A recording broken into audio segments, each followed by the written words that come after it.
This time, maglalaga ako ng mais. Mais to na pinagredjikan ng aking mahal na brother. Galing sa kanya yan at libre. Oh, saan ka pa? May libreng mais.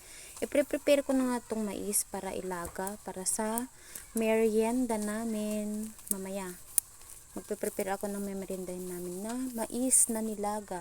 Gusto ko yung mais na nilaga. Nagkikrave ako ng ganun.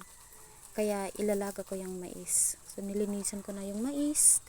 Isa-isa sa faucet. Then ko na rin nilinisan yung kaserola. Char. Hindi malinis naman yung kaserola. Tinanggal ko lang yung nakadikit na mga balahibo ng mais. Niisa-isa ko na yung mga mais hanggang sa natapos ko na ang lahat. At after nyan is niluto ko na yung mais. Syempre, iluluto mo yung mais pagkatapos mo linisan. Ano pa bang gagawin, 'di ba?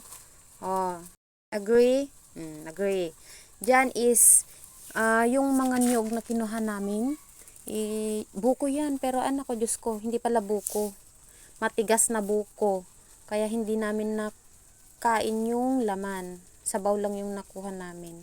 So, kaya kakaunti lang yung juice namin. Tapos, nilagyan ko na rin, krinakan ko na rin ng isang ice. At, trinay kong haluan ng jersey ube.